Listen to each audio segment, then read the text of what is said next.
Now student, in the challenger question of the day 2, I have given you that you have to identify the bond length of the OO bond length, oxygen sigma bond in two molecules. One molecule is the F₂O₂ and one molecule is the H₂O₂.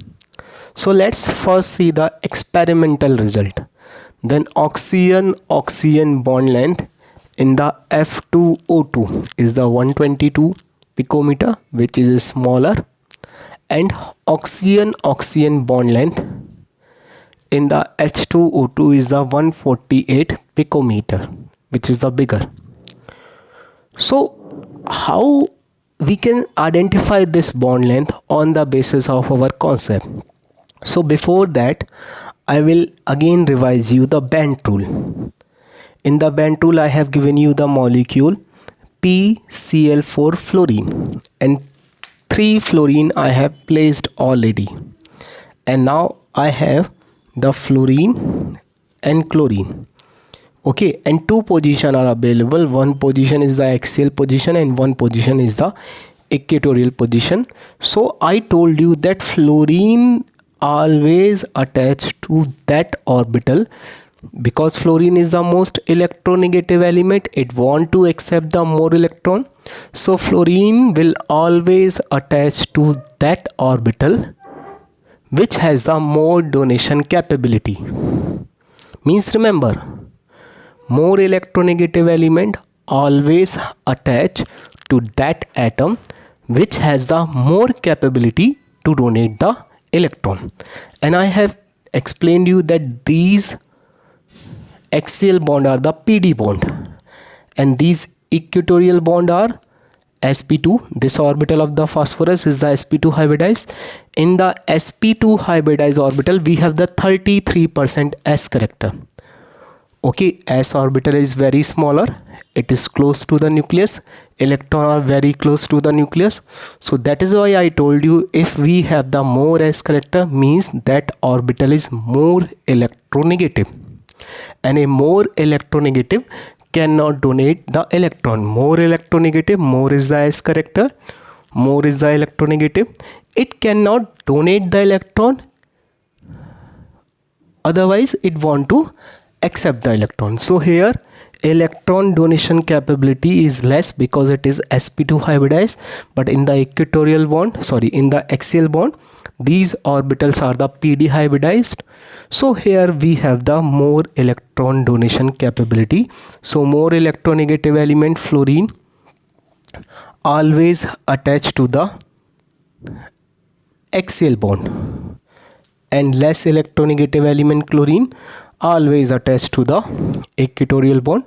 Simple reason that fluorine is the more electronegative in nature. It will attach to that location which can donate the more electron to the fluorine. The same thing we have to apply here.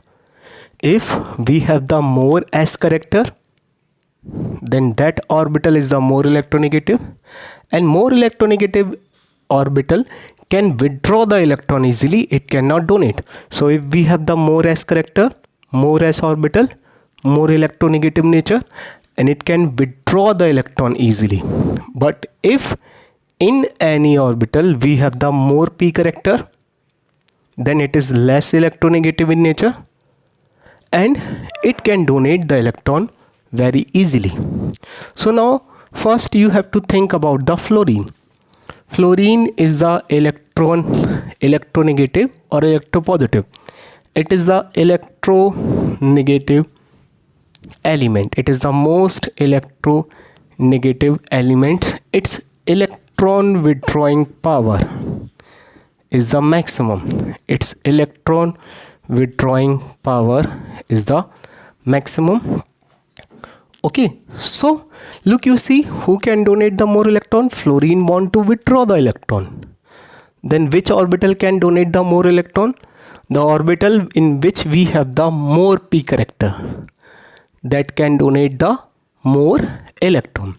So these green orbitals are the orbital which donate the more electron to the fluorine.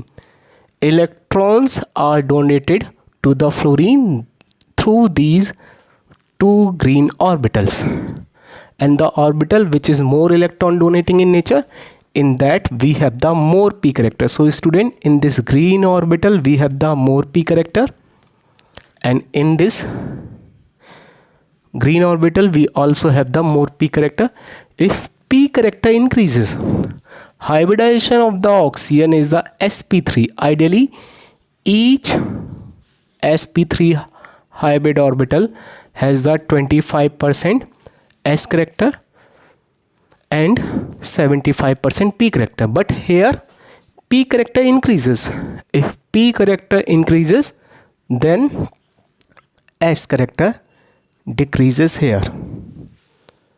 Okay, similarly this is the more electron donating at orbital, it donate the more electron density to the fluorine. So here p character increases. If p character increases, then s character decreases. So student, in these two orbital p character are more and s character is less. Okay, suppose initially we have the 75% p and 25% s, but if in any orbital, if I withdraw the p character from here, so p character decreases. If p character decreases, then s character increases. So this p character which I withdraw from this orbital, it is transferred to the next orbital. So I withdraw the p character from these black orbitals. I withdraw p character from these black orbital, and that p character is transferred to the green orbital. So in these red orbitals, p character decreases, p character decreases. If p character decreases, then s character increases, s character increases. So these red orbitals, these are the orbitals in which we have the more s character. These red orbital are the orbital in which we have the more s character, and higher is the s character. And I told you in the starting, what we have is smaller is the size. Smaller is the size of orbital. So we can say this OO sigma bond, it is obtained by the orbital in which we have the more s character. More s character means smaller is the size. Now let's see the another case. Now you see student, in these two atoms, now oxygen is the more electronegative, and oxygen want to withdraw the electron of the hydrogen. What I said, between hydrogen and oxygen, oxygen is more electronegative, and oxygen want to withdraw the electron from the hydrogen. And which orbital can withdraw the electron, student? S orbital can withdraw the more electron. Okay, so this red orbital, now it want to withdraw the more electron from the hydrogen, and which orbital can withdraw the more electron? S. So in these two s orbital, electron withdrawing power is more. Electron withdrawing power is more. So what happens? S character increases. S character increases. If S character increases, so obviously student, P character decreases. Percentage P character decreases. If from these two red orbital S character increases, then obviously here, okay, if one side S character increases, then another side S character decreases. So here in the red orbitals S character increases, then in the green orbital percentage S character decreases. Percentage S character decreases. If percentage S character decreases, then percentage P character increases. In these two orbitals, the percentage P character increases, and P orbital, or we can say if more p character we have, then size of the orbitals increases. If size of the orbital increases, that bond length increases. So that is why, student, F oxygen bond length in the F₂O₂ is smaller because these two orbital has a more s character. But in the H₂O₂, the oxygen bond length is the bigger because these two orbital having the more p character. Okay, students, so that's all from my side. Again, we will meet in the next video. For the time, thank you and goodbye.